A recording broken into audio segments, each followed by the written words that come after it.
Boa noite. Vamos aí para mais um dia da nossa leitura.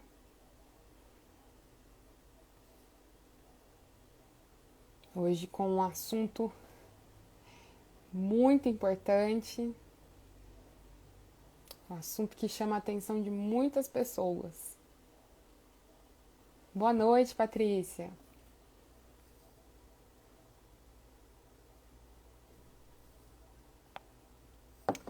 Hoje nós vamos seguir a nossa leitura com o capítulo 10. Boa noite, Saulo. Capítulo 10 que fala sobre as ajudas naturais. O que será que é isso?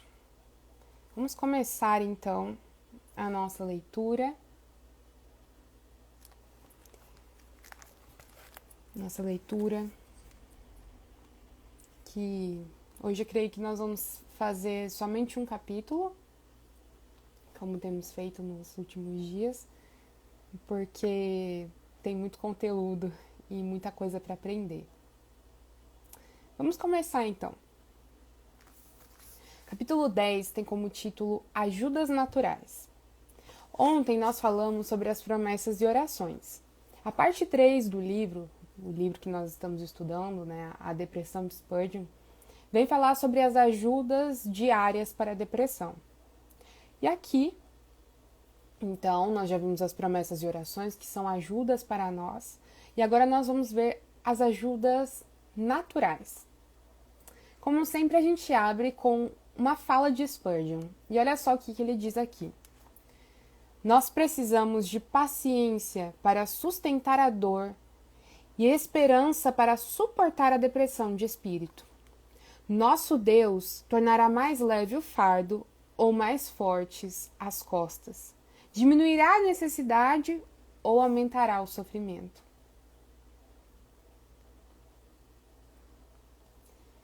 Excelente, né? Realmente. Ou o Senhor irá tornar mais leve o fardo ou mais fortes as nossas costas.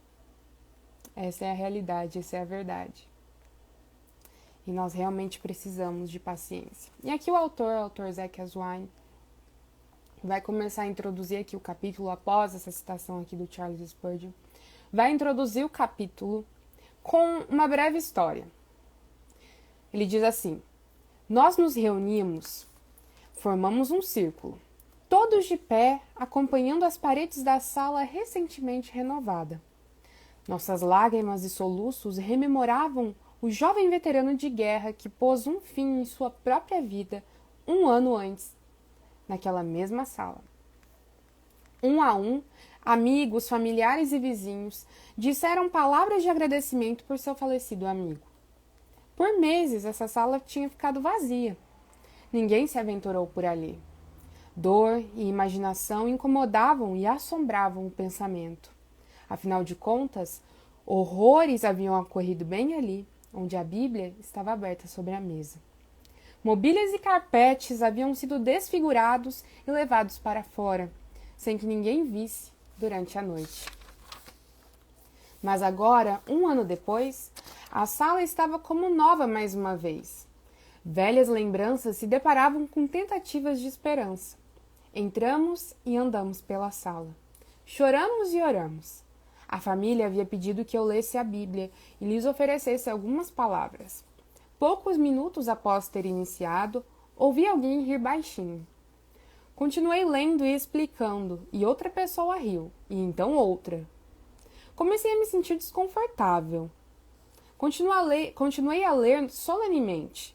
Em seguida, como se balões de hélio fossem libertos de seu saco plástico, uma onda de risadas irrompeu dentro daquela sala. Todos estavam rindo, exceto eu, com minha Bíblia e minha expressão solene. Parei quando uma pessoa se desculpou e, envergonhada, explicou. Pastor, desculpe-nos. Não é você. Risadinhas e grunhidos. Por favor, prossiga com a leitura. Mais risadas e grunhidos. Você veja, Jerry, acidentalmente soltou uns gases 1 minuto atrás. Muitas risadas e grunhidos. E digamos, a expressão dele ao tentar evitar isso e a sua expressão facial enquanto lia a Bíblia para nós, digamos, nesse instante, todos nós rompemos juntos em gargalhadas. Nada mais precisava ser dito. Rimos e rimos. Pouco tempo depois, nos recompomos, assoamos os narizes e abraçamos uns aos outros sorrindo. Rapidamente voltei a ler sobre as promessas de Deus. De alguma forma, a solenidade brotou de um solo de memórias terríveis no ar presente da vida humana. O riso ofereceu às nossas lágrimas uma oportunidade de respirar. O remédio do riso. Ao longo de muitos anos, dedicando tempo aos pesares das pessoas, percebi que frequentemente o riso reluz com intermitência em meio às ondas de lágrimas, quando amigos se reúnem, lamentam juntos e compartilham histórias. Você também já percebeu isso?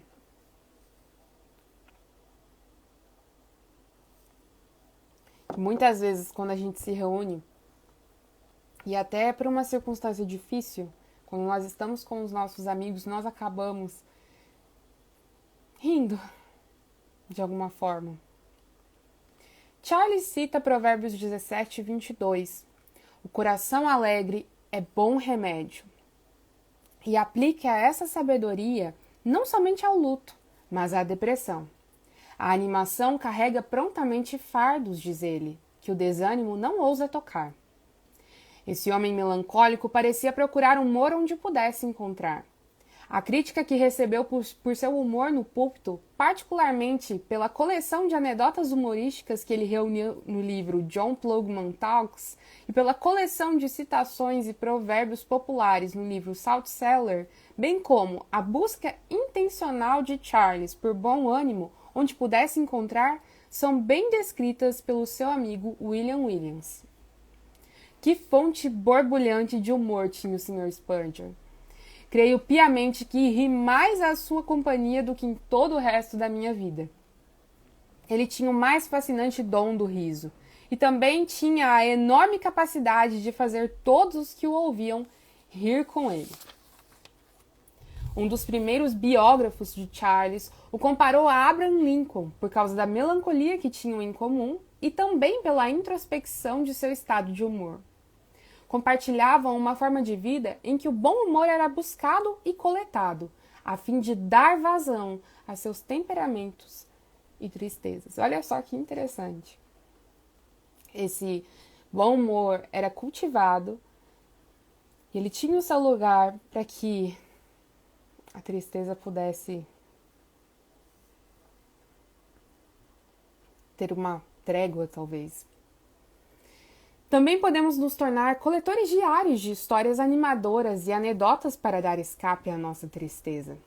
Embora a morte invada o nosso quarto, risadas e calor humano não precisam fugir dele. A seu tempo, mesmo após a pior geada e frio, a primavera ainda assim chega. Tem até uma música dos Arrais que fala sobre isso. Eu ia falar que é estações, mas eu acho que não é estações. Mas tem uma música dos Arrais que fala sobre isso, sobre a comparação das estações com as situações da nossa vida.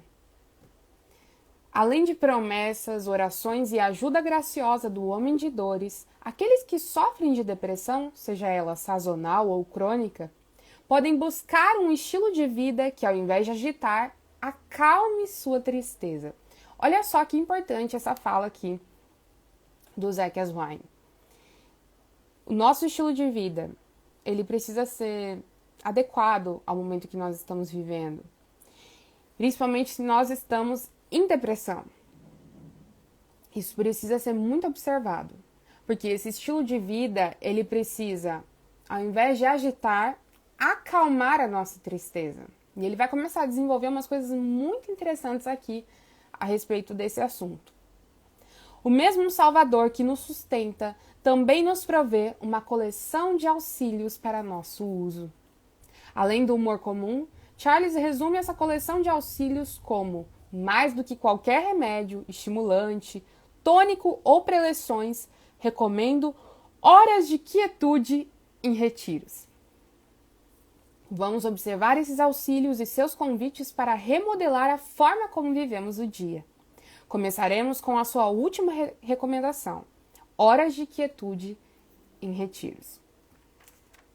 Em 1879, contra seus próprios desejos, Charles foi forçado a tirar um período de licença de 3 meses. Todos os que falaram em seu lugar descreviam as demandas exercidas sobre seu coração e mente que aumentaram a pressão sobre ele. A mente e o espírito de Charles afundaram em uma depressão dolorosa, da qual não haveria recuperação senão por meio do descanso. Ele encontrou descanso prolongado em Menton, França.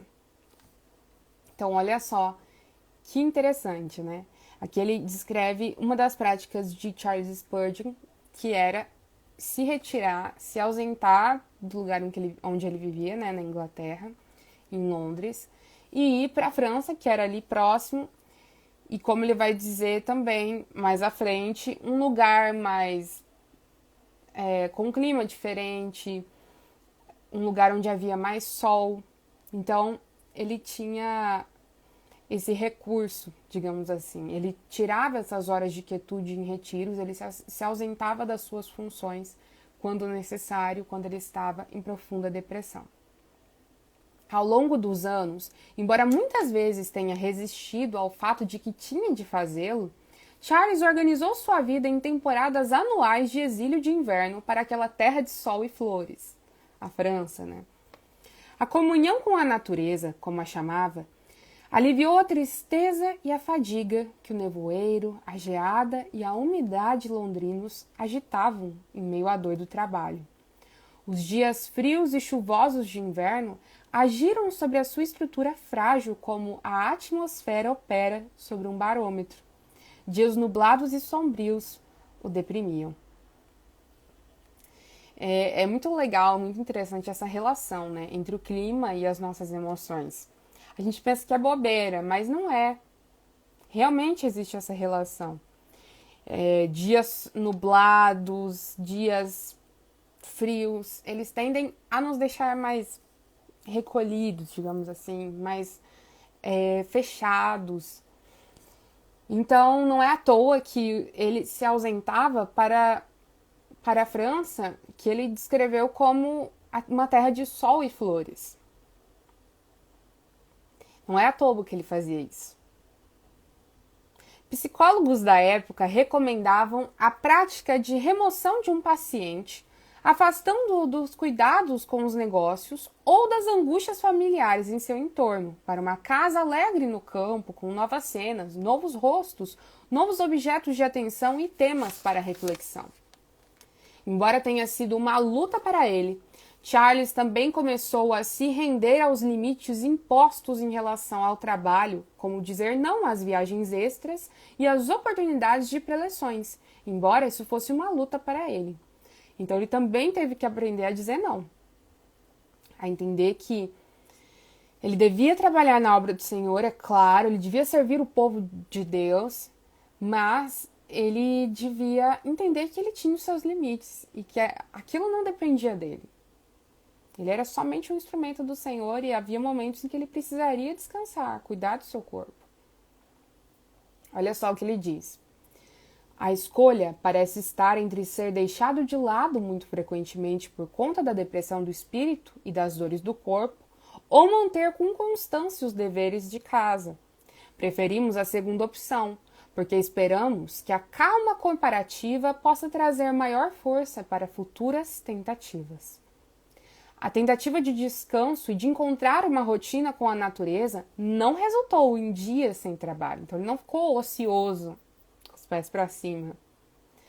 Não que em momentos extremos isso não seja necessário, mas não foi o que ele fez. Não na grande maioria do tempo. Na verdade, o trabalho de Charles explica muito sobre seu altruísmo, seu lembrete de que nossa enfermidade não diminui nossa contribuição e, ademais, a necessidade regular de repouso. O ponto é que a sua luta com tais rotinas resultou em um modo diferente de trabalho, um modo diferente. Quanto mais pudesse abraçar essas rotinas, melhor elas se adaptariam à dor de sua mente e de seu corpo. Sob essa luz, Enquanto esteve em Menton, Charles frequentemente ensinava, escrevia e, com raridade de um modo dramaticamente limitado, se encontrava com visitantes e aconselhava pessoas. Em uma geração em que os medicamentos existentes eram grosseiros e pouco úteis, Charles recomendou principalmente a natureza e o descanso como formas de cura. Então, ele recomendava muito a natureza, o contato com a natureza e o descanso. Essas são algumas das ajudas naturais que nós temos ao nosso dispor e que Charles Spurgeon recomendava. Mas o que isso significa para aqueles que sofrem e para aqueles que vivem em meio ao sofrimento? Em primeiro lugar, é o que o autor diz aqui, encontre meios de entrar em contato com a natureza e com a luz do sol. E como que é difícil, né? Nós que vivemos nas cidades e temos a nossa agenda lotada, a nossa vida cheia, uma correria maluca. Como é difícil a gente parar um pouquinho. E você não precisa ter uma chácara ou, enfim, ir para o parque todo dia, o parque da cidade, a praça da cidade, mas às vezes sair, sabe, pro quintal, enfim, levantar, dar uma respirada. Essas coisas são importantes, porque a gente vive realmente num tempo em que nós nos vemos fechados, trancados. A gente fecha tudo, fecha as janelas e está com as telas o tempo inteiro. E não devemos pensar que isso não faz nada, que isso não nos afeta, porque isso nos afeta. Esse é o melhor remédio, palavras agora de Charles Spurgeon, para hipocondríacos, o tônico mais seguro para os que definham e o melhor refresco para os cansados. Era isso que ele dizia sobre o benefício de estar em contato com a natureza e com a luz do sol. Não é à toa que a vitamina D baixa é uma das causas da depressão. É um dos fatores, na verdade, que contribui para a depressão. A vitamina D baixa. Vitamina que está relacionada com o sol. Não é à toa. Em segundo lugar, leve seus ritmos sazonais mais a sério.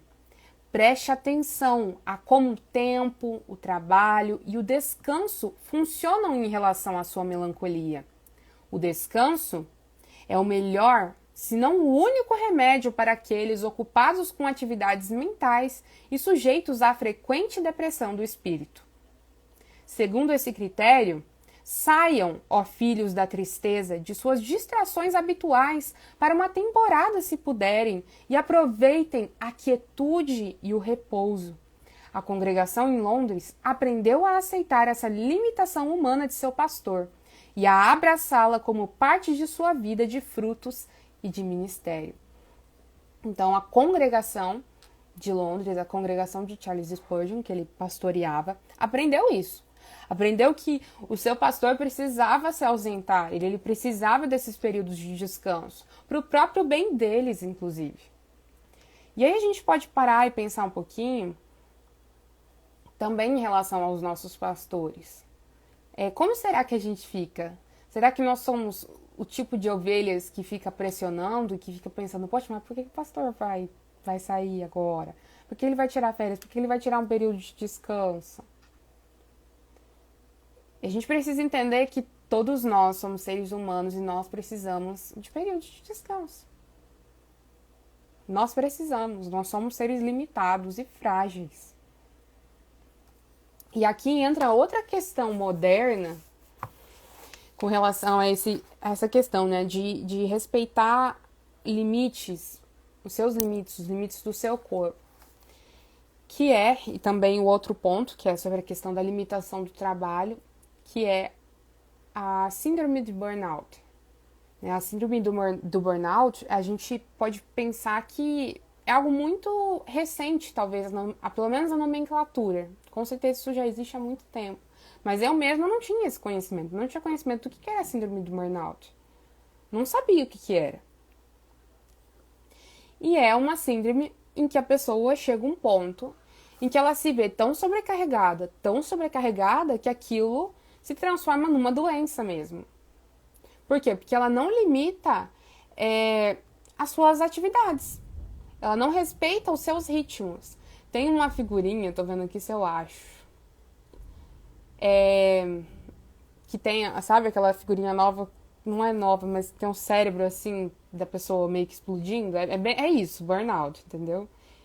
Isso é a síndrome do burnout, mas eu não sei se eu vou achar. É exatamente isso.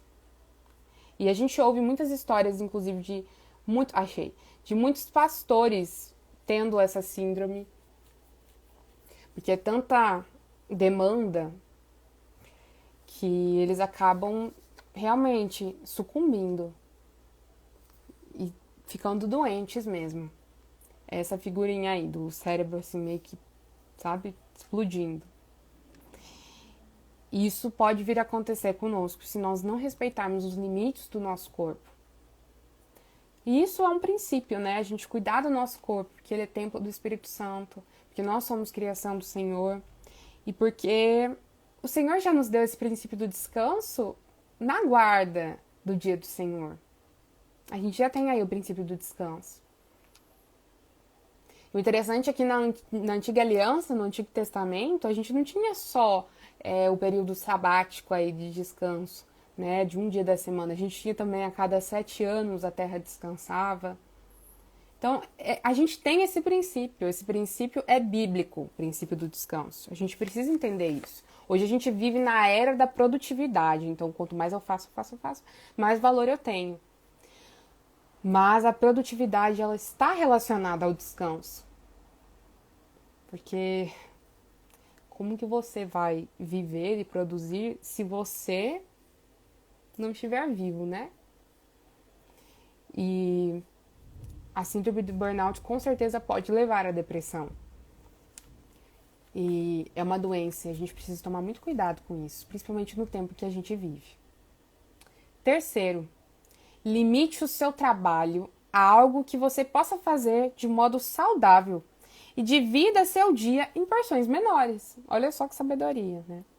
Limite o seu trabalho a algo que você possa fazer de modo saudável, talvez num ritmo mais lento, mas se você está em depressão, você precisa entender que você não tem mais o mesmo ritmo de antes.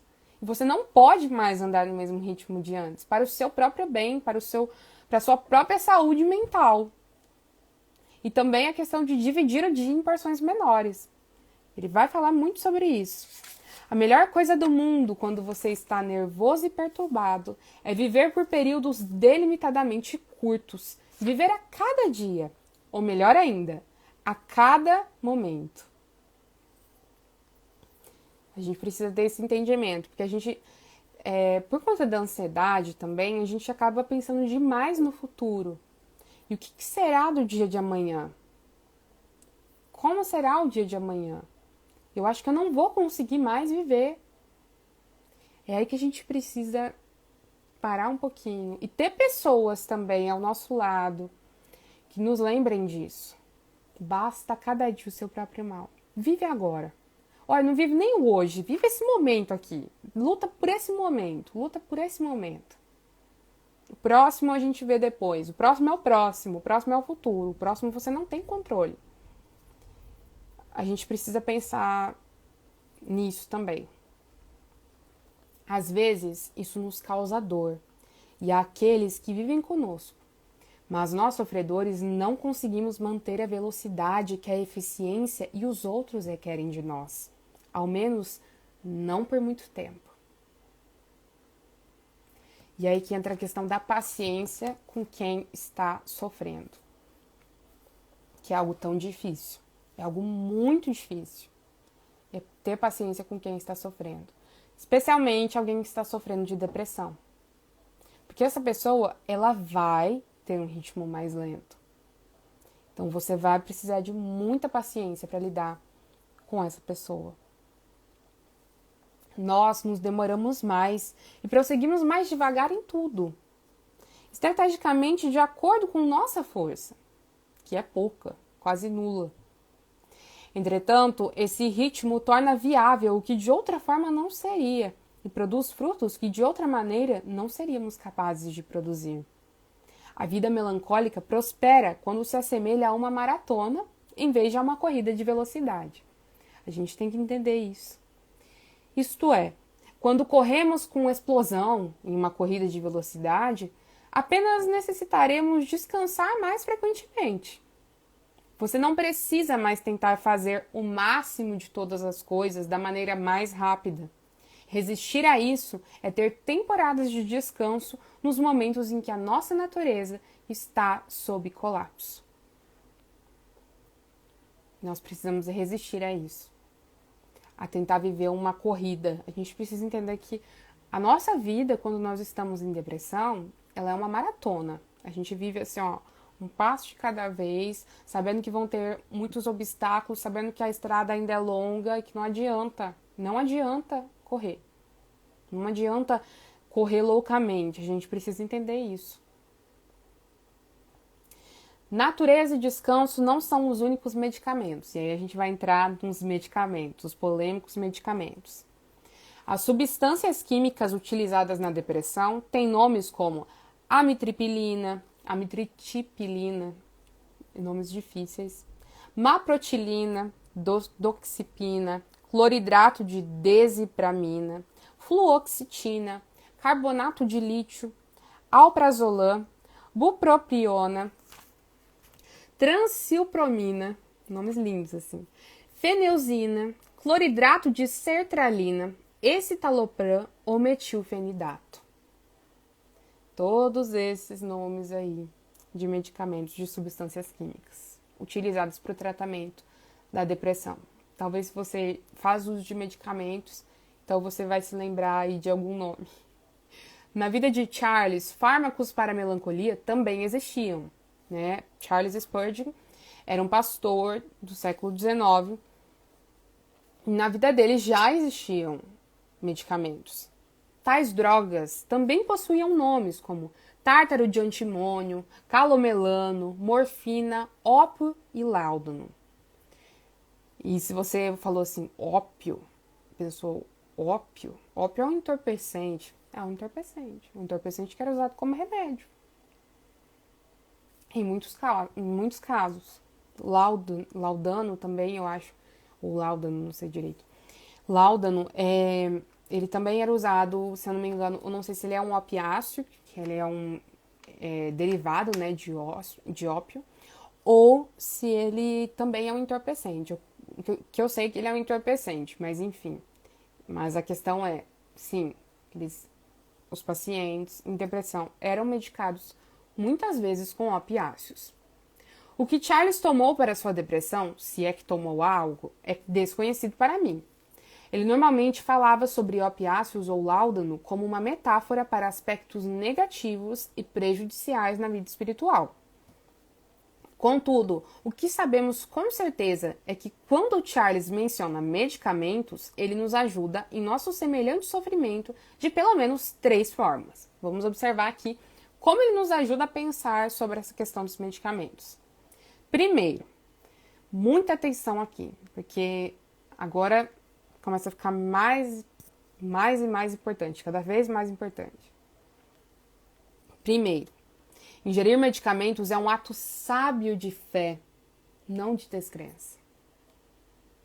Ingerir medicamentos é um ato sábio de fé e não de descrença. Do mesmo modo, essa frase de Charles Spurgeon é sensacional. Preste atenção. Do mesmo modo que não seria sábio dispensar o açougueiro e o alfaiate e esperar ser alimentado e vestido pela fé, não é sábio viver sob uma suposta fé e dispensar o médico e seus medicamentos. Você não se veste pela fé, né, irmão e irmã? Não, você não se veste pela fé. Você não come pela fé. No sentido assim, você não vai lá no pastor e pede uma roupa.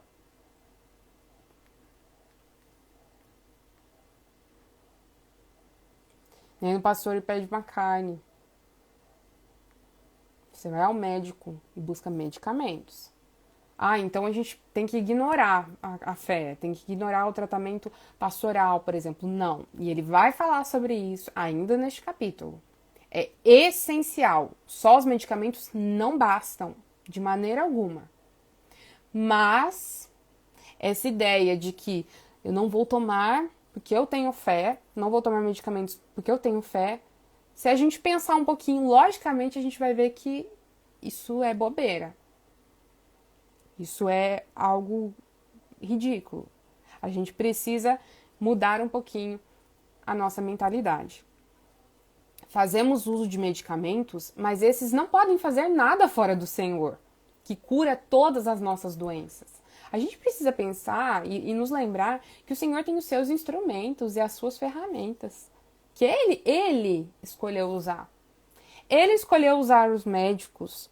Ele deu sabedoria para os homens para produzir coisas como medicamentos que têm substâncias químicas, sim, para agir no nosso organismo e para nos trazer alívio, para nos trazer cura. Nós precisamos nos lembrar disso. Da mesma forma, quando apela para Tiago 5, de 14 a 15, Charles observa que quando o Espírito Santo falou a respeito de homens doentes, certamente aconselhou que medicamentos e orações deveriam ser utilizados para a sua melhora. Então, olha só que interessante. Ele pega Tiago 5, do verso 14 ao 15, em que Tiago vai falar sobre a questão da unção com óleo, que pode ser interpretada, uma das interpretações a respeito dessa unção, é por conta da ação não curativa, mas a ação medicamentosa mesmo do óleo, né? Essa função que ele tinha, inclusive, na saúde. Eu tô pegando aqui, peguei minha Bíblia aqui, porque eu achei interessante, eu acho que é bom a gente ler, pra gente se situar aqui. Tiago 5, de 14 a 15. Alguém de vocês está doente? Chame os presbíteros da igreja e estes façam oração sobre ele, ungindo-o com óleo, em nome do Senhor. E a oração da fé salvará o enfermo, e o Senhor o levantará.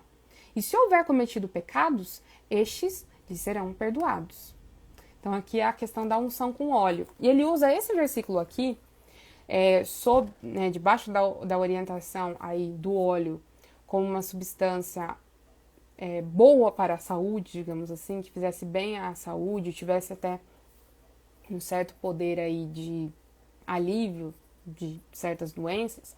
Ele usa isso para dizer: vocês estão vendo? Ali está falando para ungir com óleo. Pois então, nós não temos o óleo, nós não fazemos uso do óleo no tratamento da depressão, mas nós temos outras substâncias que podem agir no nosso corpo e que são bênção para nós. Nós podemos legitimamente fazer uso delas. Ele está trazendo até este versículo para falar a respeito desse assunto. Olha só que tacada, né, do Charles Spurgeon. Muito bom. Segundo Charles, fez ele próprio uso de medicamentos e pílulas. Ele mesmo fez uso tanto de medicamentos quanto de pílulas. Você nunca notou que algumas pessoas doentes que necessitam tomar pílulas são tolas o suficiente para mastigá-las? Essa é uma coisa muito nauseante de se fazer, embora eu mesmo a tenha feito. Terceiro, ele acreditava que a medicina por si só não era suficiente. Então, ele fez uso de remédios, defendeu o uso de remédios, mas ele entendia que a medicina por si só não era suficiente. Oração, natureza, descanso, estimulantes, tônicos e preleções também continuavam necessários. À época, a teoria psicológica assumia que os medicamentos poderiam ajudar, porém não agiam sozinhos no tratamento da maioria dos casos. Ao contrário, somados ao tratamento médico, um paciente necessitava de auxílios higiênicos e morais. Auxílios higiênicos incluíam banhos mornos ou termais, compressas geladas, remoção para o campo e sono ininterrupto. Auxílios morais incluíam o que hoje nos referimos como terapia e cuidado pastoral.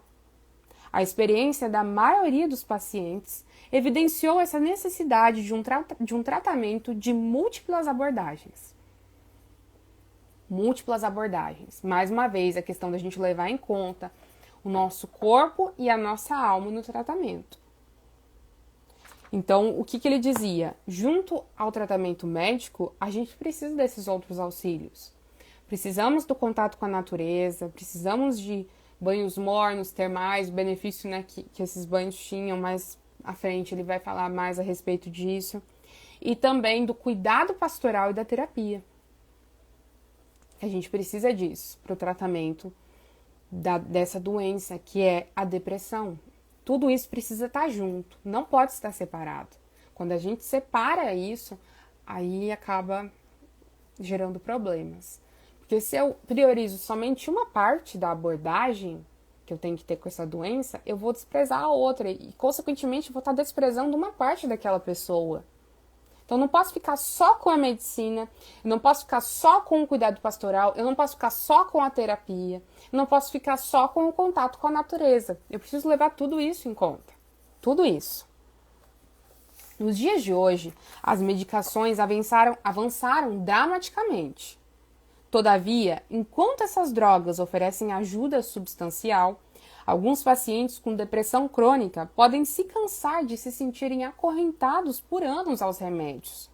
Alguns encontram ajuda, mas de tal forma que aspectos da sua personalidade, valorizados por eles, são embotados ou tornados ineficazes. A gente conhece remédios que literalmente acabam com a pessoa. A pessoa fica como um zumbi. Ela se torna indiferente a muitas coisas. Como eu já disse, a vocês, a minha mãe, ela passou por um período assim muito difícil, bem grave mesmo de tratamento. E eu podia observar isso muitas vezes na vida dela mesmo. Foram necessários certos medicamentos que foram terríveis, assim. Realmente a deixaram dessa maneira. Assim, muitas vezes incapaz até de chorar. Olha só. Então existem também estes medicamentos.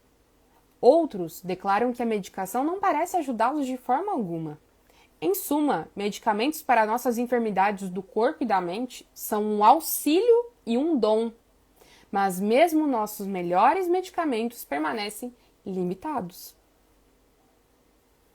Remédios nos ajudam, porém raramente isolados de outros auxílios. Então a gente não pode desprezar, a gente não pode desprezar o uso dos remédios, das medicações, mas nós não podemos nos reduzir ao uso de medicações. Essa que é a questão. É isso que a gente precisa se atentar. Consequentemente, Charles falou com frequência de outros tipos de remédios, além de produtos farmacêuticos, aos quais não devemos ignorar. Então, ele não falou só de remédios, só de produtos farmacêuticos, ele falou de outros tipos de remédios. Que outros tipos seriam esses? Estimulantes, tônicos, dieta e preleções. Vamos entender mais a respeito disso. O Manual de Medicina Psicológica de 1858 reconhece o auxílio à melancolia na forma de estimulantes, tais como o vinho do Porto ou um coquetel de egg flip, um coquetel de eggnog morno misturado com cerveja inglesa e rum. Era um tipo de tônico da época. A gente já vê aí um pouco como que era bem primitivo, a gente poderia dizer, bem diferente de como é hoje. Então, esses estimulantes, esses tônicos, como a gente está pensando em 1858 aqui, é bem diferente de hoje. Similar a esses, havia um tônico ao qual normalmente se referiam àquela época como um tipo de xarope ou bebida, mas nem sempre contendo algum tipo de álcool ou opiáceo.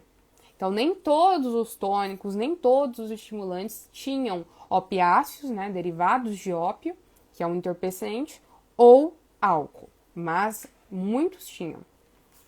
num período em que sanguessugas, olha só, ainda eram colocadas no couro cabeludo humano e que o sangramento com uma lanceta ainda era utilizado, embora de modo controverso, medicamentos, repouso e dieta foram complementados com o uso estratégico de álcool. Este aspecto da vida de Charles despertou controvérsia contínua. Alguns, desejosos de provar que Charles se abstinha de álcool, ressaltam o seu apoio ao movimento contra o alcoolismo, denominado Movimento de Temperança, que era um movimento abstencionista, né? Um movimento contrário ao consumo de álcool. Ele apoiava isso e muitas pessoas utilizam esse apoio de Charles para dizer que ele não tinha relação nenhuma com esses tônicos, com esses estimulantes. E também junto com o uso que ele fazia do suco de uva à mesa da comunhão. Ele não fazia uso de vinho, ele fazia uso do suco de uva. Outros apontam para o seu envolvimento com bebidas quando era jovem. Adicione-se a isso o uso de charutos como estimulante, e o leitor entenderá por que, neste exato momento, alguém está pronto a analisar cada palavra minha, do autor, e decidir o mérito deste livro pelas próximas frases que escreverei. Ele vai falar um pouquinho depois a respeito disso, né, do uso do charuto, enfim, mas a gente vê várias, né, imagens de Spurgeon com o charuto na boca ou com o charuto na mão. E isso causou muita controvérsia, né, na época. Como assim, um pastor fumando charuto? Como assim? Mas a gente vai ver mais sobre isso mais à frente. Esse assunto também nos tenta. Muitos dos que lutam contra as terríveis misérias da depressão, muitas vezes se voltam para a intoxicação por drogas ou álcool como uma forma de atenuar a dor. Por um momento, extor por ajuda.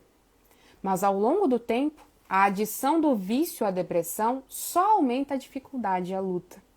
Em pouco tempo, a vergonha da depressão tem de compartilhar o leito com a vergonha da dependência. Não é de se admirar que a carga se torne tão pesada e a cama se torne uma corrente a nos aprisionar.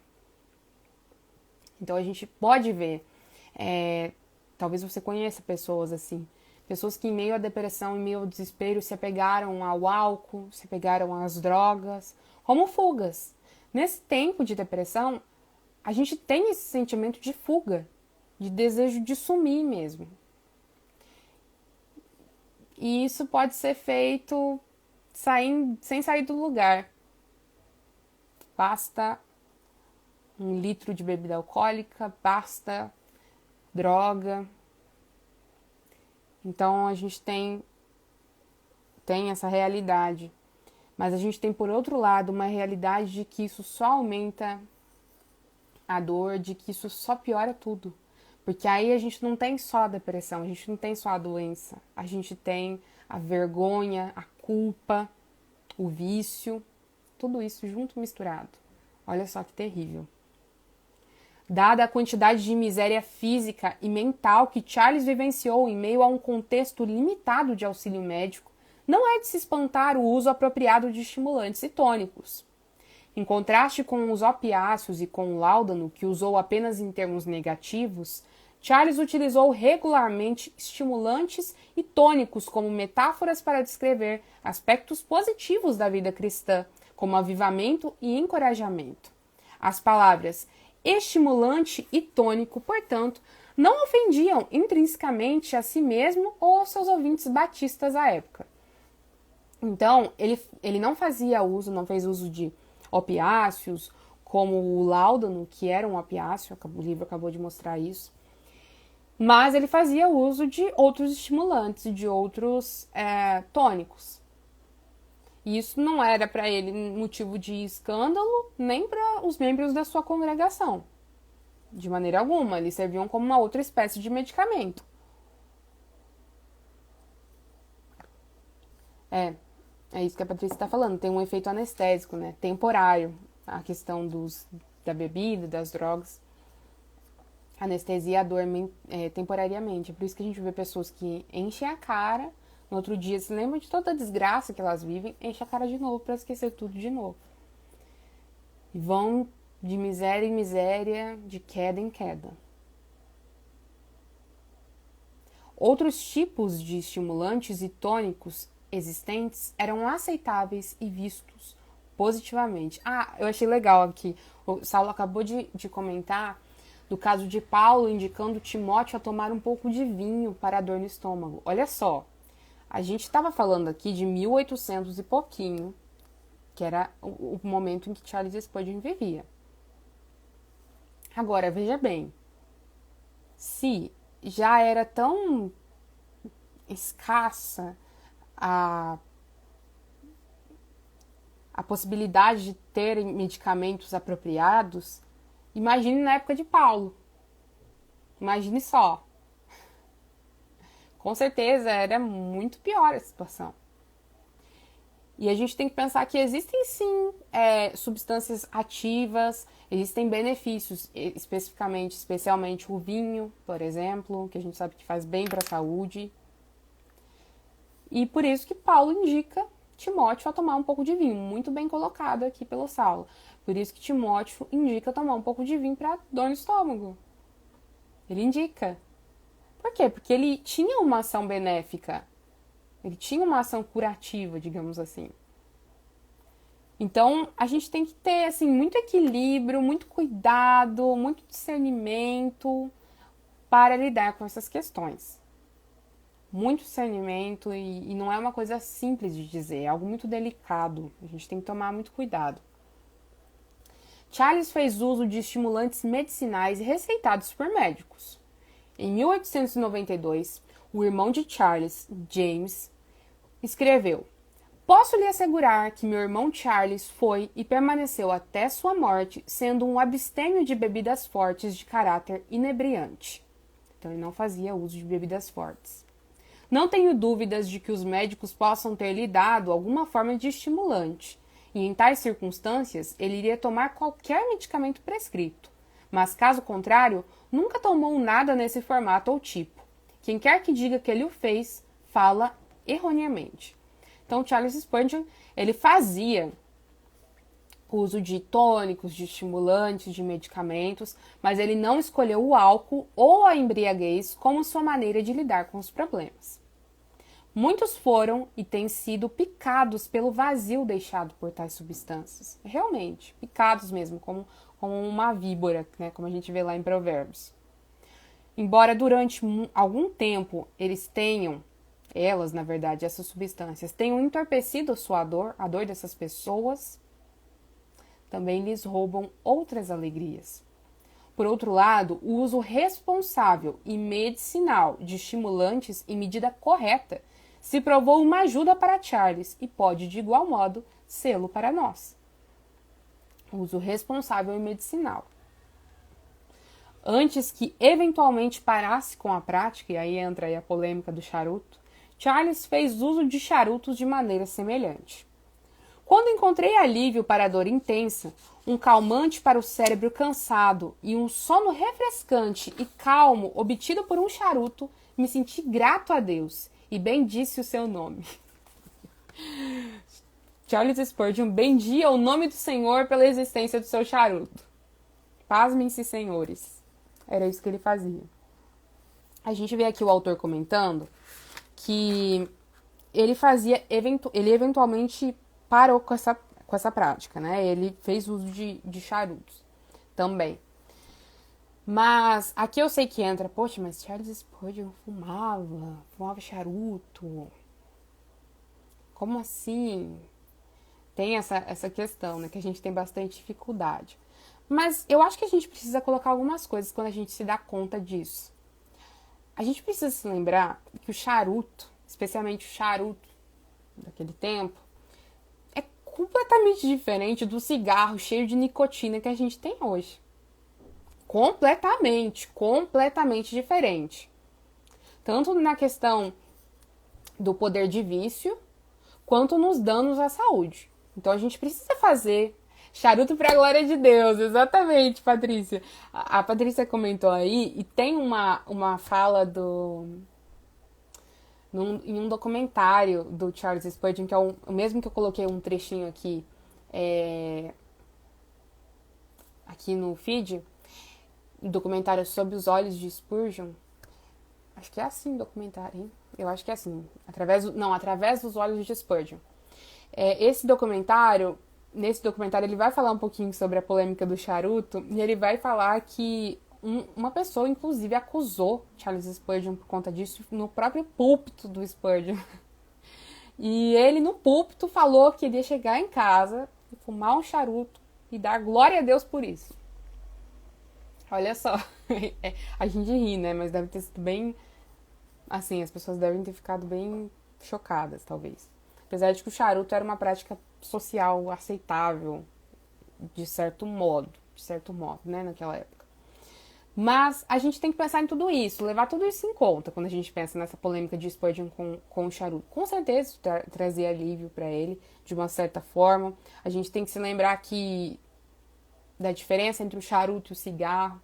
Em relação a isso, eu também nem vou entrar muito nessa questão, mas só queria fazer esses breves comentários. Tem um vídeo do Iago Martins lá no 2 Dedos de Teologia falando sobre essa questão do fumar, do uso de charutos, enfim. Se vocês tiver dúvida, se interessar, vai lá e assiste. E é uma questão delicada, é uma questão polêmica. Vai lá e assiste, pensa, tire suas próprias conclusões, analise, reflita, tá bom? Mas leve tudo isso em consideração quando você pensar na questão de Charles Spurgeon, tá? Leve tudo isso em consideração. Outra coisa. Charles também fez uso de banhos termais como um estimulante. O Manual de Medicina Psicológica prescrevia banhos quentes com compressas frias para a cabeça. Então, olha só, que diferente, né? Charles utilizava esse tipo de banho hidropático. Banhos quentes, diários ou oportunos, inseridos em nossa rotina, podem ser úteis para alguns. E como são úteis? A gente vê isso, às vezes, assim, até na nossa vida, mesmo quando nós não estamos com depressão. Mas nós estamos mal, tivemos um dia difícil, a gente entra no chuveiro, liga aquele água no mais quente que tem e toma um bom banho demorado, um bom banho quente demorado. Como isso é maravilhoso. Maravilhoso. Como se saísse, assim, sabe? Tudo aquilo, pelo menos temporariamente, tudo aquilo, aquele peso sobre a gente sai, vai embora, junto com a sujeira do nosso corpo. É esse sentimento que a gente tem mesmo. E é a leveza do corpo, é um momento de descanso, de relaxamento, que tem os seus benefícios. É por isso que isso era recomendado muito na época. E não é à toa que isso era feito. Atenção à alimentação e ao jejum também compunham a ajuda medicinal para as dores de Charles. Cansada de faxina, isso mesmo. Depois de uma faxina, como é bom um banho relaxante. Então, também tinha a questão da atenção à alimentação e ao jejum. Tudo isso compunha, né, a ajuda medicinal para as dores de Charles. Os alimentos têm o seu próprio impacto sobre a nossa mente e corpo. A atenção para o seu papel em nossa ansiedade mental vale a pena. Isso é uma coisa que às vezes a gente deixa, né, de levar em conta, a gente não dá tanta atenção. Eu confesso que eu não me aprofundei muito nessa questão, mas tem sua importância. Uma alimentação, uma boa alimentação, uma alimentação balanceada tem o seu lugar e um lugar muito importante também na depressão. Como que a gente vai viver, né, bem com uma má alimentação? É só a gente pensar na relação que a depressão tem com o corpo também. E a gente precisa cuidar do nosso corpo muito, principalmente nessa fase da vida, nesse período da vida, melhor dizendo, que é esse período tão difícil da depressão. Além do auxílio da natureza, do descanso, dos medicamentos, do riso, dos estimulantes e dos banhos prescritos, Charles também mencionou o benefício das palestras como ajuda em meio ao nosso sofrimento. Palestras se referem à instrução e conversa. Não é palestra, assim, né, de preleção no sentido de um período ali em que o palestrante fica falando e você ouvindo. Não. Se refere a terapia, cuidado pastoral, sermões, ensino, educação e conversação. Esses auxílios verbais são importantes. São muito importantes, são essenciais. Cuidado pastoral, terapia e conversa. 3 coisas essenciais que não podem ser deixadas de lado no tratamento da depressão. De maneira alguma. O Saulo está falando ali também da atividade física, né? Quando entrou aí na questão da alimentação. E é verdade, atividade física também, né? Porque libera substâncias boas. Libera serotonina e outros hormônios aí que são muito bons, os hormônios da alegria. E a gente precisa, sim, também nesse período, ainda que seja difícil, que a gente vá meio arrastado, mas é importante a prática da atividade física também. A maior parte deste livro, até este ponto, tem se centrado sobre o que dizemos ou precisamos ouvir acerca da depressão, em suas diversas formas. Entretanto, até mesmo os sermões, workshops e sessões de aconselhamento têm os seus limites. Homens doentes querem mais do que instrução, nos lembra Charles. Eles querem nossas cordialidades, com o que ele quer dizer encorajamento e suporte. Sem este reconhecimento de múltiplos, lembre-se, múltiplos e não isolados, e não poucos, múltiplos auxílios, até mesmo os psicólogos da época concordavam, até eles mesmos concordavam com isso. Um clérigo pode ser um teólogo letrado, mas impotente como pastor. Então, a gente tem teólogos excelentes, mas ele pode ser o melhor teólogo. Se ele não for um bom pastor, aquele que realmente pastoreia as almas de suas ovelhas, o que a gente faz? Que utilidade isso vai ter aqui? Se oferecemos apenas oração e sermão para amparar o sofrimento mental do nosso próximo, subestimamos as necessidades do complexo corpo-alma e os diversos presentes na natureza que Deus misericordiosamente tem provido. A gente não pode subestimar tudo isso. Não basta só oração e sermão. O Salvador, por meio de quem nossas almas encontram ajuda, é o mesmo por quem todas as coisas foram criadas. As ajudas naturais de sua criação se juntam com promessas de oração para forjar uma maneira preferencial de rotina e de vida, propícia à nossa força. Então a gente tem que se lembrar disso. O nosso Salvador é o mesmo que criou todas as coisas. E é por meio dele que nós encontramos ajuda. Encontramos ajuda por meio dele, através também das coisas que ele mesmo criou e dispôs para nós. Nós precisamos também nos lembrar das ajudas naturais da criação, que se juntam então com as promessas, com a oração. Dessa forma, junto com uma rotina, com um efeito, com um certo modelo aí, um certo modelo de vivência, de rotina apropriado à nossa força, que neste período da depressão é limitada. A gente precisa levar tudo isso em conta. Se a gente não leva tudo isso em conta, nós estamos em grande perigo. E nós não estamos contribuindo para a nossa melhora e nem para a melhora daqueles que estão próximos a nós. E aqui ele vai falar um pouquinho sobre o efeito Carline. Que isso? A gente vai descobrir nessa história engraçada. Em seu sermão A Sacred Sorrow, Charles narra a história de um homem que procurou um médico. Ele esperava que o médico lhe prescrevesse medicamentos para ajudar em suas depressões de espírito e desânimos habituais. O médico de fato forneceu o medicamento, porém também sugeriu que ele fosse ao teatro para ouvir Carline, cujo humor, diversão e brincadeiras eram de renome. Se Carline não puder tirar a tristeza de você, ninguém o fará, exclamou o médico. Ai de mim, senhor, disse o paciente. Eu sou Carline.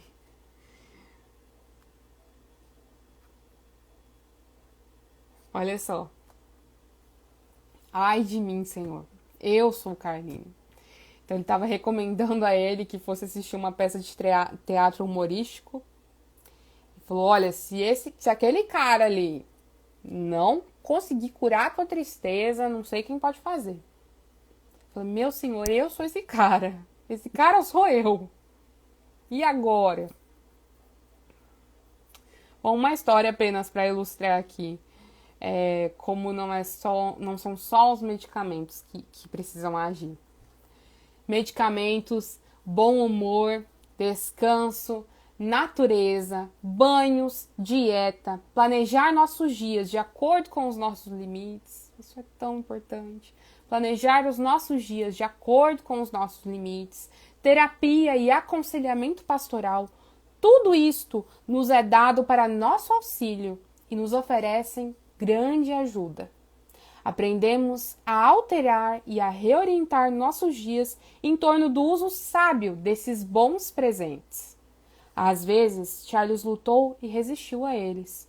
Em outras ocasiões, seu excesso de trabalho, sua dieta e repouso insuficientes o forçaram a depender de tais apoios.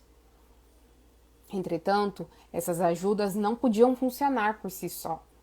Esses apoios precisam uns dos outros e dependem do homem de dores. Isso que é o mais importante, é isso que a gente precisa entender. Todas essas ajudas tanto naturais quanto espirituais, precisam estar uma dependendo da outra, precisam estar entrelaçadas, precisam estar juntas. E a gente tem que entender que todas elas não estão dissociadas do nosso Senhor. Todas elas caminham em dependência e na suficiência do nosso Salvador. Porque é Ele quem dispõe dos nossos meios, dos meios que nós temos para o nosso próprio tratamento. É Ele quem dispôs, isso é graça do Senhor para nós. É por isso que nós precisamos fazer uso de tudo que o Senhor nos dispôs para a sua honra e glória, em alegria, em agradecimento, em gratidão ao nosso Deus. Não com temor, com achar que a gente está descrente porque a gente faz uso de medicação, ou, enfim, porque a gente faz uso de outras ajudas, mas sabendo que o Senhor é quem trouxe tudo isso para nós. Claro, fazendo um uso consciente, com certeza. A gente não vai sair por aí procurando qualquer psicólogo, procurando qualquer pastor, procurando qualquer psiquiatra, procurando qualquer medicamento para tomar. Não é assim. Ou achando que é o medicamento, o negócio é o medicamento. Não, não é isso. Mas ter uma visão responsável, com discernimento, com temor, com fé em Deus e agradecimento a Ele pelos meios que Ele nos deu. Nos deu para o nosso próprio auxílio. A gente precisa ter essa consciência. Charles sabia disso. E agora nós também sabemos. Agora não tem desculpa, a gente já sabe. Vamos aprender e colocar isso em prática na nossa vida e na vida daqueles que estão próximos a nós. Os dons comuns, que muitas vezes ignoramos, se tornam neste momento a própria ajuda da qual dependemos. Não nos envergonhamos, somos sábios. Não somos lentos e atrasados. Estamos buscando uma capacidade para o sentido, beleza, profundidade e realidade que poucos de mente esclarecida param a fim de aprender. Olha só que maravilhoso, que maravilhosa essa percepção. Nós não nos envergonhamos dessa postura. Nós somos sábios a adotar essa postura. Nós não somos lentos e atrasados. Nós apenas estamos buscando uma capacidade para o sentido, para a beleza, para a profundidade e para a realidade que poucos de mente esclarecida, poucos que tiveram a sua mente esclarecida, poucos que tiveram acesso a esse conhecimento, a essa outra perspectiva, param para aprender. Nós precisamos ir no ritmo do nosso corpo. Ah, então eu vou ficar preguiçoso, eu não vou fazer nada, eu vou deixar a água rolar. Não, não é isso. A questão é entender que o nosso corpo é limitado, é respeitar isso e cuidar do corpo que é templo do Espírito Santo do Senhor. E fazer uso de todos os meios legítimos, todos os meios necessários e corretos e adequados para agradecer ao Senhor. Porque isso é tratamento, isso é auxílio para o nosso corpo e para a nossa alma. A gente precisa ter essa consciência. Essa consciência precisa moldar a nossa maneira de enxergar a depressão sob uma perspectiva cristã. Eu espero que essa leitura tenha sido uma bênção para você, que tenha realmente, esclarecido a sua mente em relação a isso. Eu não tinha essa visão. Graças a Deus, durante o meu período de depressão, eu tive acesso a esse livro, a pessoas sábias que tinham essa visão e que me auxiliaram, que me aconselharam. E ter tudo isso foi uma bênção. porque tirou aquele peso, sabe? Das costas por exemplo, fazer uso de medicamentos e outros tipos de auxílio. A gente precisa ter essa concepção, ter essa percepção. Espero que essa leitura tenha esclarecido tudo isso para você, ou se você já sabia disso, tenha reforçado e te lembrado que você precisa lembrar os seus irmãos aflitos e cansados, aqueles que estão com os joelhos vacilantes, de todas essas verdades, que a gente possa se lembrar disso e lembrar uns aos outros também a respeito dessas verdades, para que nós realmente façamos o uso, né, do auxílio que o Senhor dispõe para nós. Tá bom? Deus abençoe a sua vida e amanhã a gente se vê. Amanhã vamos falar sobre algo mais polêmico ainda. Vamos falar sobre suicídio. O tema, né, o foco principal do Setembro Amarelo, suicídio. Suicídio e a escolha pela vida. Vai ser muito bom, é maravilhosa essa abordagem aqui de Zekias Ryan, com base nas palavras de Spurgeon. E eu tenho certeza que você vai ser abençoado. Então, chama as pessoas que têm dúvida aí para participar, para vir conhecer mais a respeito disso, debaixo na orientação de uma perspectiva bíblica, tá bom? Deus abençoe, até amanhã, uma boa noite.